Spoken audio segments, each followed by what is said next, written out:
Comedy బాగుంది. సందీప్ కిషన్ బాగున్నాడు. అంటే హర్రర్ సీన్స్ ఎలా అనిపించాయి? బాగున్నాయి, పర్లేదు. అంటే సందీప్ కిషన్ ఇలాంటి మూవీ సెట్ కాలేదు అంటున్నారు కొంతమంది. లేదు బాగున్నాడు, మాకైతే నచ్చాడు, బాగున్నాడు. కొన్ని సంబంధం లేకుండా సీన్స్ వచ్చాయన్న సీక్వెన్స్ అసలు అట్లాంటిది ఏం లేదు, బాగుంది. కామెడీ ఎలా అనిపించింది? కామెడీ వర్కౌట్ బాగుంది. సాంగ్స్ ఏం పెద్ద డిఫరెంట్ గా గొప్పగా ఏం లేవు, కానీ స్టోరీ బాగుంది. చాలా బాగుంది. సందీప్ కిషన్ గారికి ఆఫ్టర్ లాంగ్ టైం ఆయన చూస్తున్న హిట్ బ్లాక్ బస్టర్ ఆయనకు వచ్చిందని చెప్పొచ్చు. ఎక్కడా కూడా సినిమా బోర్ కొట్టదు స్టార్ట్ నుంచి ఎండ్ వరకు. స్టార్టింగ్ ఆయన ఇంట్రడక్షన్ దగ్గర వచ్చే సాంగ్ అవ్వచ్చు, 2 సాంగ్స్ ఉన్నాయి, 2 చాలా బాగున్నాయి. అండ్ బ్యాక్గ్రౌండ్ మ్యూజిక్, బ్యాక్గ్రౌండ్తో పాటు ట్రావెల్ అయ్యే ఒక థీమ్ సాంగ్, అది కూడా everything was excellent. And Anand Vijay గారు ఏదైతే అనుకుని సినిమా స్టార్ట్ చేశారో ఊరి పేరు పైన వాళ్ళు కాన్ఫిడెంట్గా డేట్ మార్చుకున్నా కూడా, డేట్ చేంజ్ అయినా కూడా ఎక్కడ వాళ్ళు కాన్ఫిడెన్స్ పోలేదు. చాలా కాన్ఫిడెంట్గా సినిమాని రిలీజ్ చేసుకున్నారు. అండ్ కాన్ఫిడెంట్గానే సినిమా ప్రజలు కూడా అంతే రేంజ్లో హిట్ చేస్తున్నారు. ప్రీమియర్స్ మొన్న ఆల్రెడీ పడ్డాయి, చాలా మంచి టాక్ వచ్చింది. అండ్ కలెక్షన్స్ కూడా ఆ గ్రాస్ అది కూడా చెప్తుంది ఎంత బాగుంది అనేది. అండ్ ఈవేళ కూడా థియేటర్లో జనాలు ఎవ్రీవన్ అంటే స్టార్ట్ టు ఎండ్ మొదలైన దగ్గర నుంచి చివరి దాకా బోర్ ఫీల్ అవ్వకుండా కూర్చున్నాము అంటేనే సినిమా సక్సెస్ అయినట్టు. ఎక్కడ కూడా సందీప్ కిషన్ గారు హైలైట్ భయ్యా. ఆయన ఆఫ్టర్ లాంగ్ టైం నేను ఆయన ఒక మంచి అంటే ఒక ఇంటెన్స్ అండ్ కామెడీ ఉన్న రోల్లో చూశాను. ఆయన దగ్గర నుంచి యాక్టింగ్ చాలా ఇంప్రూవ్ అయింది. నాకు అది ఆయన క్యారెక్టర్ బాగా నచ్చింది. అండ్ వర్షా పొల్లం గారి క్యారెక్టర్, వడిపుక్కరసి గారు, వెన్నెల కిషోర్ గారు అండ్ వైవహర్ష గారు కామెడీ చాలా బాగుంది. అండ్ వాళ్ళు తీసుకున్న థీమ్ ఒక ఊరు పేరు భైరవకోన అని పెట్టుకుని ఆ థీమ్లో నైట్ ఆత్మలు వచ్చి పొద్దున్న వెళ్ళిపోవడం అనేది అది చాలా బాగా అనిపించింది. అండ్ హీరోయిన్ చంపడం ఎందుకు అనేది రివీల్ చేసిన విధానం చాలా బాగుంది. అది చూడాలి అనుకుంటే మీరు ఖచ్చితంగా సినిమా చూడాల్సిందే. ఎక్కడ బోర్ కొట్టదు, ల్యాగ్ ఉండదు. కంప్లీట్గా ఫ్యామిలీతో వచ్చి ఓ 2.5 hours ఒక మంచి సినిమా, ఒక ఎంటర్టైన్మెంట్ మూవీ చూసి ఎంజాయ్ చేసి వెళ్ళొచ్చు. సో అలాంటి సినిమా కావాలనుకుంటే ఊరి పేరు భైరవకోన. సాంగ్స్ చాలా బాగున్నాయి, 2 పాటలు కూడా ట్రెండింగ్ సాంగ్స్ చాలా బాగున్నాయి. ఏది కూడా బాగాలేదని చెప్పడానికి లేదు, చాలా బాగుంది. బ్యాక్గ్రౌండ్ మ్యూజిక్ ఆ ఇంటెన్స్ క్రియేట్ చేసింది, బ్యాక్గ్రౌండ్ మ్యూజిక్ బాగుంది. ఏముందన్న సినిమా మాత్రం భైరవకొండ, ఏముందన్న సినిమా మాత్రం ఇచ్చి పడేసిండు సందీప్ కిషన్. నిజంగా చెప్తున్నా, ఆయన ఎన్ని రోజుల నుంచి కష్టపడ్డాడు, ఎన్ని రోజులు ఫలించిందో ఈ సినిమాకి ఫలించింది. ఆయనకి నిజంగా చెప్తున్నా హ్యాట్స్ ఆఫ్ ఆయనకి. యాక్టింగ్కి నిజంగా చాలా బాగా చేసిన యాక్టింగ్, ఇచ్చి పడేసిండు. అసలు మనం ఊహించుకోము అంత బాగా చేసిండు ఆయన.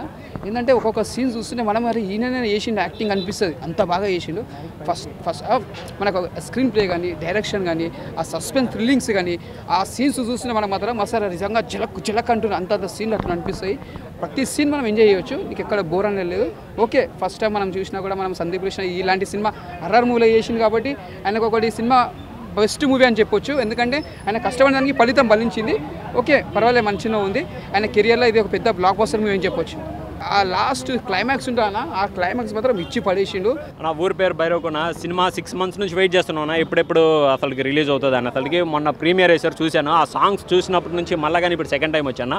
మూవీ అయితే మనకి చాలా బెటర్గా ఉంది బ్రో. అసలుకి సందీప్ కిషన్ గారు ఏంటంటే లాస్ట్ టైం మైకిల్తో కొద్దిగా డిసప్పాయింట్ చేశాడు అనమాట. కానీ ఈ సినిమాతో ఏంటంటే మనకి 6 months నుంచి మంచి బజ్ క్రియేట్ చేస్తూ ఉంది ఆడియన్స్లో కానీ, జనాల్లో కానీ. ఈ సాంగ్స్ కానీ ఏంటంటే చాలా బెటర్గా ఉన్నాయన్నమాట. ఈ ఊరి పేరు భైరవకోన వరల్డ్లోకి తీసుకొని వెళ్ళిపోతాడు. అసలుకి అక్కడ ఏం జరిగింది అనేదే కాన్సెప్ట్ బ్రో. దెయ్యాలకి మనుషులకి మధ్య జరిగే కొన్ని ఫ్యాంటసీ వరల్డ్కే తీసుకొని వెళ్ళిపోతాడు అనమాట. దాని పరంగా గ్రాఫిక్స్ వరల్డ్ అయితే అసలు కిచ్చి పడేసాడనే చెప్పొచ్చు బ్రో. ఫస్ట్ హాఫ్ అయితే వీరపాక్షని డామినేషన్ చేసినట్టు ఉందన్నమాట. సెకండ్ హాఫ్ ఏంటంటే కొంచెం ల్యాగ్ అనిపించింది. ఆ కామెడీ కానీ అంతగా అవసరం లేదని అనిపించింది బ్రో. అసలుకి బొల్లారమ్మ క్యారెక్టర్ అయితే పీక్స్ అంటే పీక్స్ బ్రో. అసలు నిజమేలా చెప్తున్నా, సెకండ్ హాఫ్లో వస్తుంది ఆ సాంగ్ అయితే ఈ సినిమాని కాపాడిందనే చెప్పొచ్చు. అంత హైలైట్గా ఉంది, స్టోరీ పరంగా బాగానే ఉంది బ్రో. ఫస్ట్ హాఫ్ చాలా బెటర్గా ఉంది. సెకండ్ హాఫ్ ఏంటంటే ఇంకా ఎక్కువ ఎక్స్పెక్ట్ చేస్తాము, ఆ ఎక్స్పెక్ట్ చేసినట్టు దానికి అంతగా తీసుకోలేకపోయినాడు అనమాట డైరెక్టర్.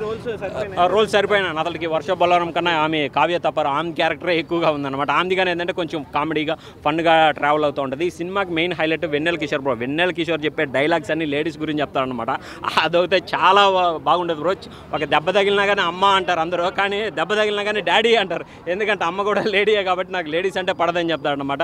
లవ్ ఫెయిల్యూర్ అయి ఉంటుంది వెన్నెల కిషోర్ క్యారెక్టర్. అదైతే అసలు సినిమాకి హైలైట్ అనే చెప్పచ్చు బ్రో. కామెడీ అయితే పీక్స్లో ఉందన్న. ఓవరాల్గా మూవీ ఒక మంచి సెమీ హిట్, ఫ్యామిలీతో కలిసి చూడొచ్చు. వీరపాక్ష అంత లేదన్న మూవీ, అది కొంచెం తగ్గింది. రేటింగ్ అయితే చాలా బాగుంది. వెన్నెల కిషోర్ కామెడీ కూడా బాగుంది. హీరోయిన్ మాత్రం చంపేయడం లాస్ట్లో కొంచెం డిసప్పాయింట్గా ఉంది, కానీ కొంచెం లవ్ ట్రాక్ కూడా కొంచెం పెట్టుంటే బాగుండేది. హైలైట్ సీన్స్ అంటే లాస్ట్ 20 minutes చాలా హైలైట్గా ఉందన్న. సూపర్ ఉంది. హర్రర్ ఉందన్న, కాకపోతే కొంచెం తక్కువ, మరీ భయపడేలాగా లేదు. దానిపైన కొంచెం బాగుందన్న, చాలా బాగుంది. సందీప్ కిషన్ గారు యాక్టింగ్ అయితే వేరే లెవెల్లో ఉందన్న, బాగా చేశారు యాక్టింగ్. ఇంకా ఇంకా హీరోయిన్ కూడా బాగుంది, హీరోయిన్ యాక్టింగ్. బ్యాక్గ్రౌండ్ మ్యూజిక్ బాగుందన్న, బాగా పెట్టారు, ఎలివేషన్స్ కూడా సూపర్ ఉన్నాయి, యాక్టింగ్ కూడా సూపర్ ఉంది. సాంగ్స్ పరంగా వస్తే చాలా బాగుందన్న. Song last song romantic song అది చాలా బాగుంది. ఇంకా దానికంటే రొమాంటిక్ సీన్స్ ఏం లేవన్నా, బాగా పెట్టిండు. సొసైటీ కంటే తప్పులు చేయకూడదు, తప్పులు చేయకుండా స్వర్గానికి వెళ్ళిపోవాలని చెప్పి పెట్టిన